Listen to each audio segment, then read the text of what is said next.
Mari kita membahas tentang anti-radikalisme. Radikalisme suatu pemikiran atau tindakan yang melampaui batas-batas yang dianggap normal.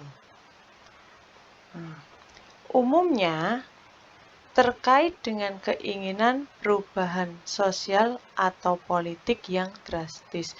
Jadi radikal ini adalah dia sudah melampaui batas-batas yang seharusnya tidak boleh dilakukan. Apa sifatnya? Di sini intoleran. Intoleran ini tentu saja lawan dari toleransi.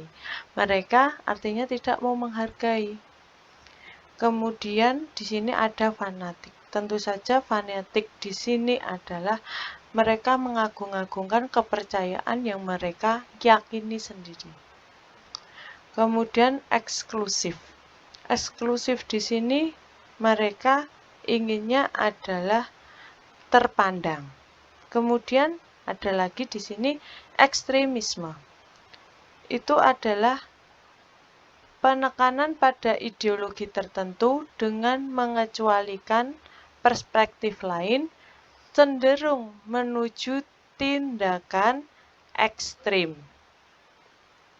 Jadi mereka melakukan tindakan-tindakan ekstrim karena mereka hanya inginnya pada keinginan mereka sendiri atau pemahaman mereka sendiri. Dampaknya di sini apa? Dampaknya adalah memecah belah masyarakat, menyebabkan konflik, menimbulkan ketegangan sosial. Dampaknya di situ. Kemudian apalagi di sini ada terorisme. Apa itu terorisme?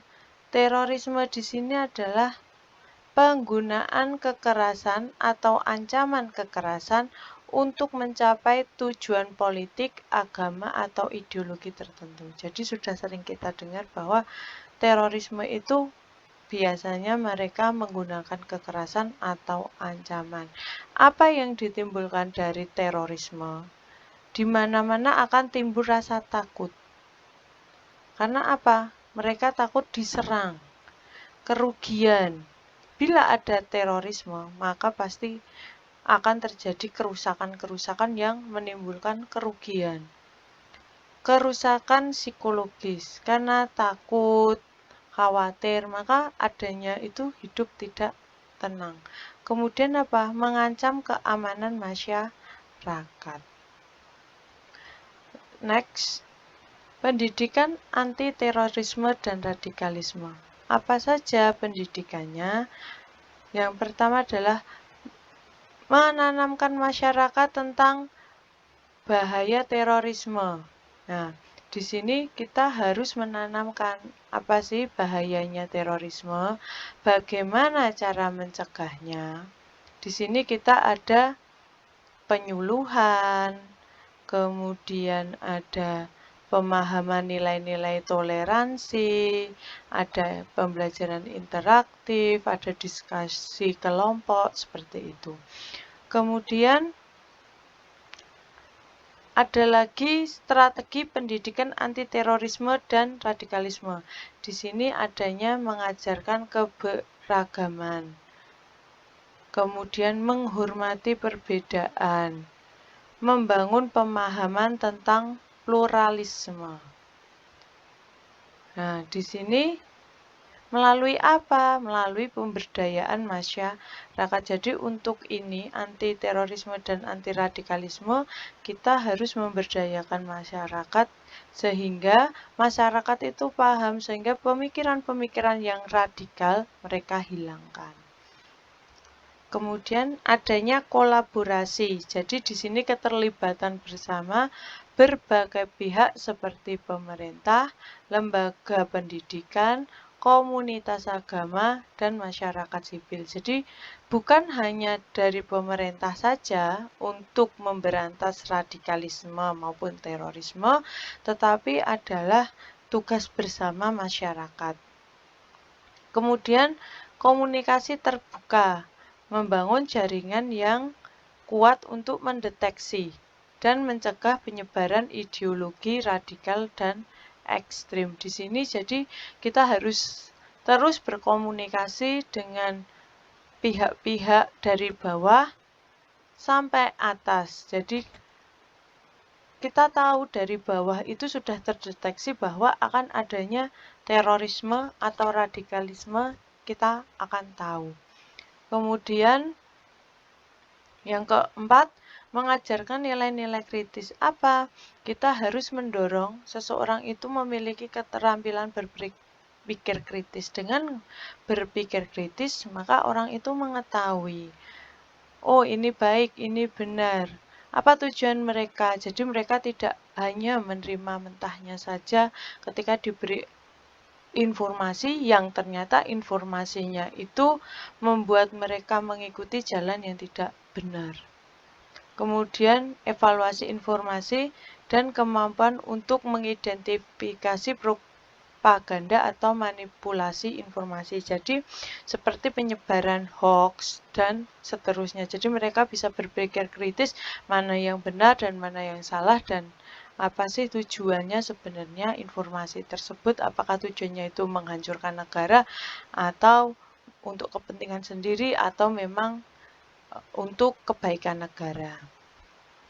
Kemudian menekankan pada nilai toleransi dan kebinekaan. Jadi di sini kita harus mengajarkan tentang pentingnya menghormati perbedaan dan nilai-nilai kemanusiaan secara universal. Jadi kita harus menghormati perbedaan karena di sini Indonesia adalah Bhinneka Tunggal Ika, maka di sini harus kita saling menghormati perbedaan, walaupun berbeda-beda tetapi tetap satu jiwa dan kemanusiaan secara menyeluruh.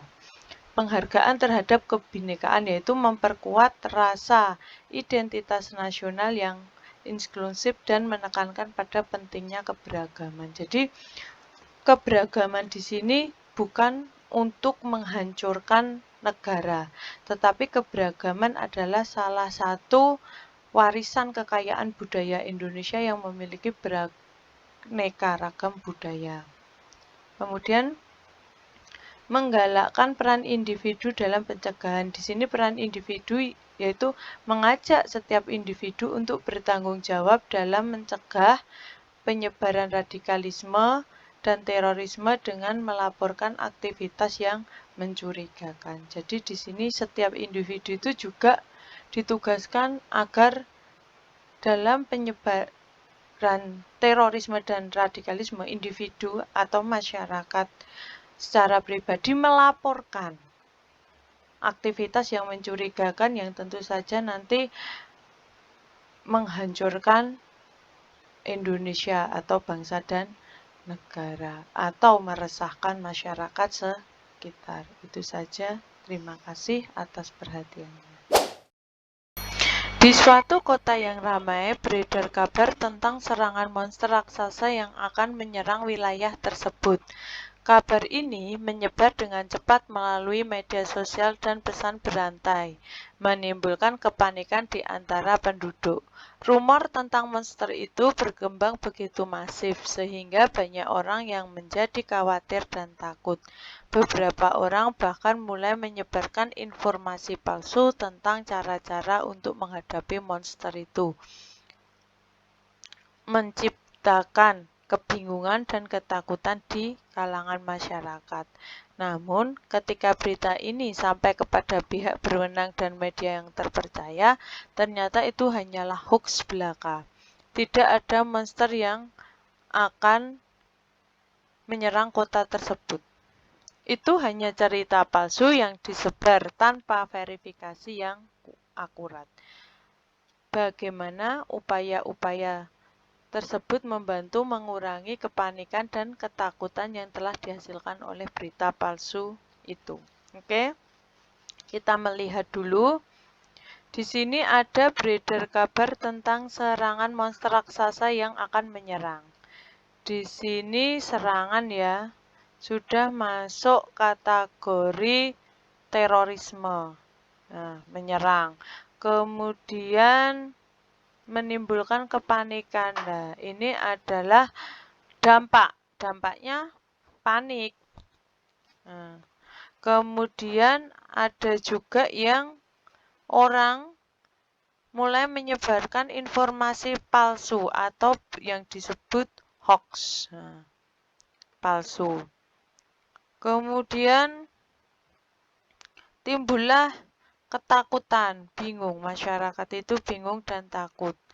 Kemudian berita ini ternyata langsung ditangkap oleh pihak yang berwenang dan media yang terpercaya bahwa itu adalah berita palsu, hanyalah hoax di sini. Tidak ada monster yang akan menyerang kota tersebut. Itu hanya cerita palsu yang disebar tanpa verifikasi yang akurat. Bagaimana upaya-upaya tersebut membantu mengurangi kepanikan dan ketakutan yang telah dihasilkan oleh berita palsu itu. Jadi tadi sudah diketahui itu adalah untuk menimbulkan kepanikan dan ketakutan serta adanya isu-isu yang tidak benar. Di sini ada jawaban A, menyebar luaskan berita palsu melalui berbagai platform media sosial.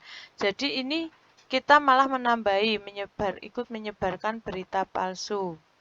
Yang B, memberikan klarifikasi dan informasi yang valid. Ini memberikan berita yang valid dan terpercaya. Kemudian menyebarkan rumor tambahan. Di sini menambah-nambahi, jadi sudah panik dan takut malah ditambah-tambahi rumor. Yang D, mengabaikan berita palsu dan tidak melakukan tindakan apapun. Di sini sudah tahu bahwa beritanya palsu, ya sudah bersikap diam saja dan apatis, padahal banyak yang belum tahu dan masih merasa panik dan takut. Yang E, memeriksa kebenaran dari sumber yang tidak terpercaya sebelum menyebar informasi. Ini memeriksa kebenaran dari sumber yang tidak terpercaya. Jadi sesuatu yang tidak bisa dipercaya tapi malah disebarkan kembali. Dari kelima jawaban ini, maka yang E ini tentu saja salah. Kemudian menjadi orang yang suka mengabaikan tindakan dan tidak melakukan apapun, ini juga tidak tepat. Kemudian menyebarkan rumor tambahan, ini juga tidak boleh ya, berarti kita juga termasuk menyebarkan hoax. Kemudian ini kita juga menyebarkan hoax dalam platform media sosial. Nah, jawaban yang paling tepat adalah kita memberikan klarifikasi dan informasi yang valid kepada masyarakat. Jawaban yang tepat adalah yang B. Di suatu wilayah yang subur dan indah, terdapat dua suku yang telah lama hidup berdampingan secara harmonis. Suku A dan suku B tinggal berdekatan, saling berbagi budaya, dan selama bertahun-tahun hidup dalam damai. Namun, kedamaian itu terguncang ketika terjadi perbedaan pendapat yang cukup besar terkait pengelolaan sumber daya alam yang menjadi sumber kehidupan mereka. Suku A berpendapat bahwa sumber daya alam harus dijaga dengan ketat untuk melindungi lingkungan dan masa depan generasi mendatang. Di sisi lain, suku B merasa bahwa sumber daya alam harus dimanfaatkan secara lebih luas untuk kebutuhan ekonomi dan kemajuan sekarang. Perbedaan pendapat ini menjadi semakin memanas ketika kedua suku ini tidak dapat mencapai kata sepakat. Diskusi-diskusi damai yang sebelumnya terjadi kini berubah menjadi konflik serius.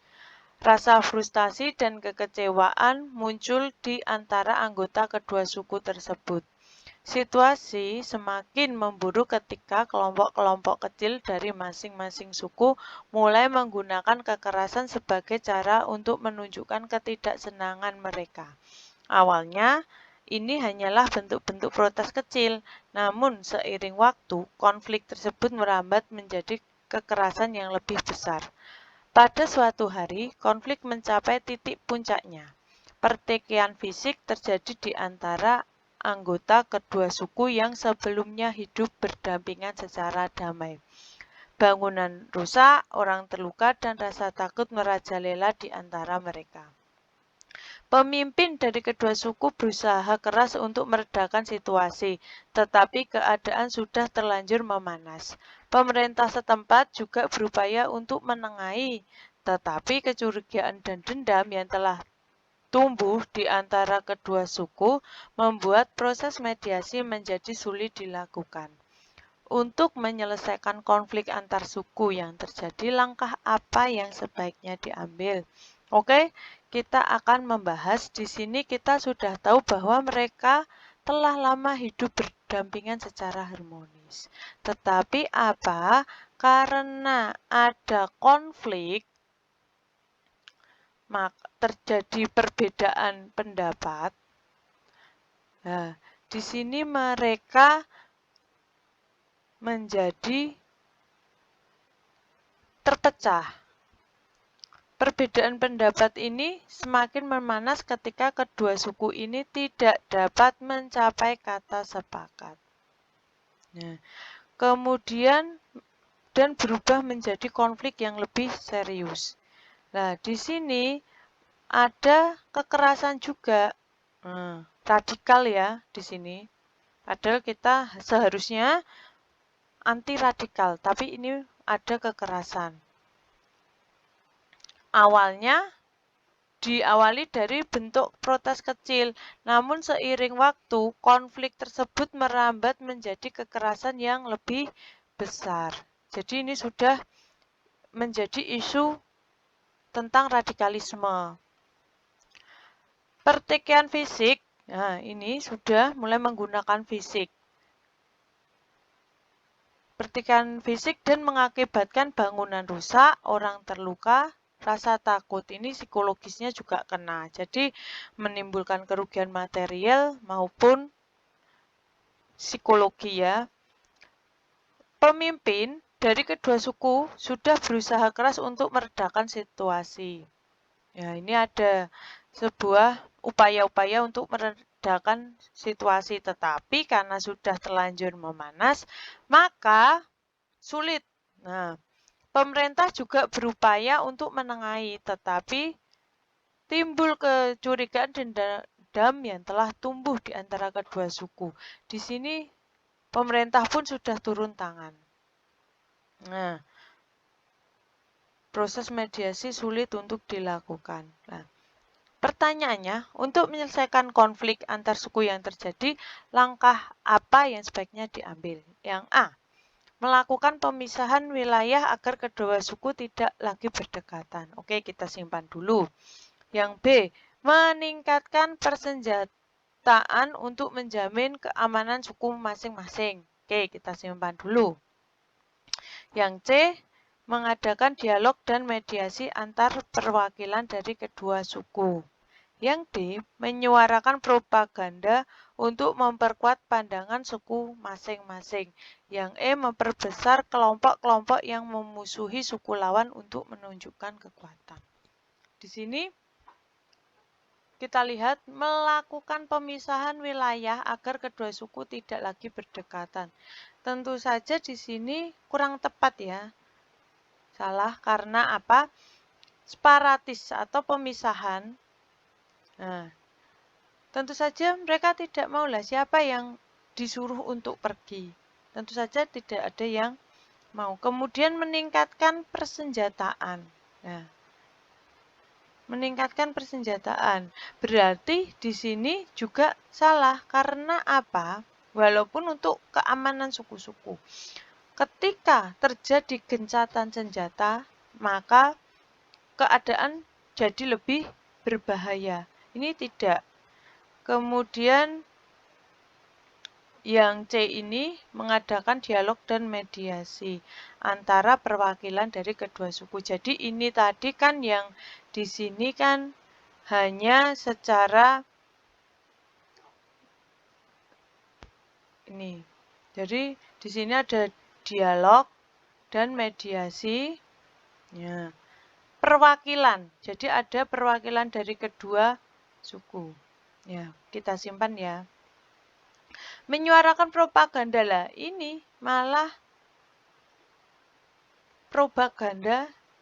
Di sini tentu saja propaganda akan menimbulkan perpecahan. Kemudian memperbesar kelompok-kelompok yang memusuhi suku lawan untuk menunjukkan kekuatan. Nah, ini juga salah. Artinya mereka itu melakukan yang namanya pepecahan. Jadi memperbesar kelompok dan mereka itu menimbulkan juga perpecahan. Ya, jadi di antara ini semua adalah jawaban yang paling tepat adalah yang C. Di sebuah desa kecil yang dikelilingi oleh hamparan perbukitan hijau, tinggal seorang pemuda bernama Adi. Adi adalah seorang yang ceria, penuh semangat, dan memiliki bakat dalam seni lukis yang luar biasa. Namun, ada sesuatu yang membuatnya berbeda dari orang lain, yaitu warna kulitnya yang lebih gelap dari kebanyakan penduduk desa. Karena perbedaan warna kulitnya, Adi seringkali menjadi sasaran cemoohan dan pengucilan dari sebagian masyarakat desa. Beberapa dari mereka menyebutnya dengan sebutan yang menyakitkan hati, membuat merasa terasing dan dianggap berbeda. Sikap Anda melihat hal tersebut sebagai tokoh masyarakat adalah, nah di sini kita lihat Adi itu orangnya ceria, penuh semangat, memiliki bakat.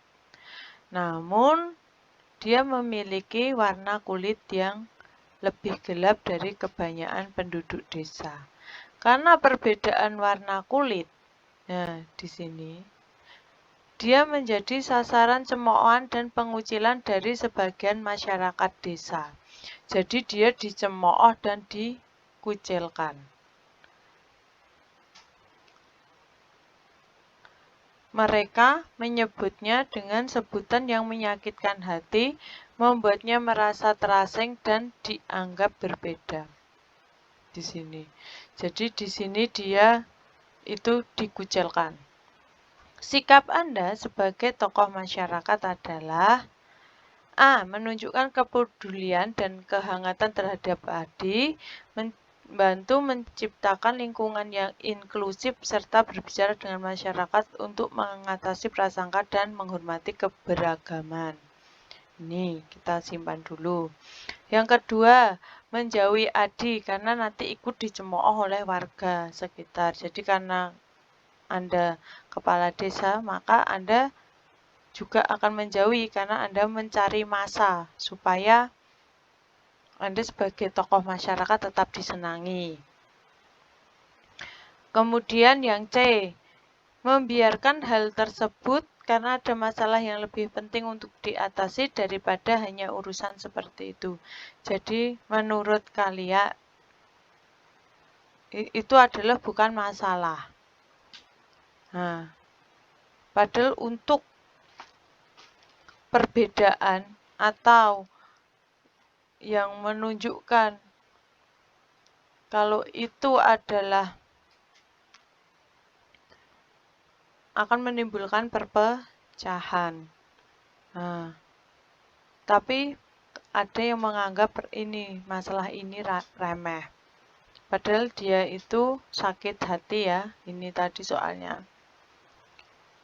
Yang D, bersikap baik di depan Adi, tetapi sebenarnya dalam hatinya ikut tidak senang terhadap Adi. Jadi di sini sebagai tokoh masyarakat, Anda ya di depannya baik, tetapi di belakang Anda juga tidak senang, ikut mencemooh. Jadi di depannya baik, di belakang tidak baik. Yang E, menyetujui warga masyarakat apapun yang dilakukan kepada Adi supaya sebagai tokoh masyarakat tetap mendapat dukungan. Nah, dari ini tadi kita sudah membaca ya, Yang B, masa sebagai tokoh masyarakat itu salah ya, ikut mencemooh. Nah, yang C juga salah menganggap remeh perbedaan warna kulit yang akhirnya menjadi orang sakit hati karena dicemooh.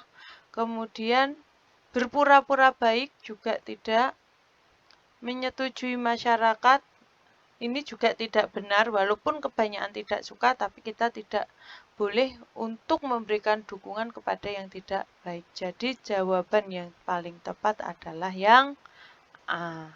Menunjukkan kepedulian dan kehangatan terhadap Adi, membantu menciptakan lingkungan yang inklusif, serta berbicara dengan masyarakat untuk mengatasi prasangka dan menghormati keberagaman.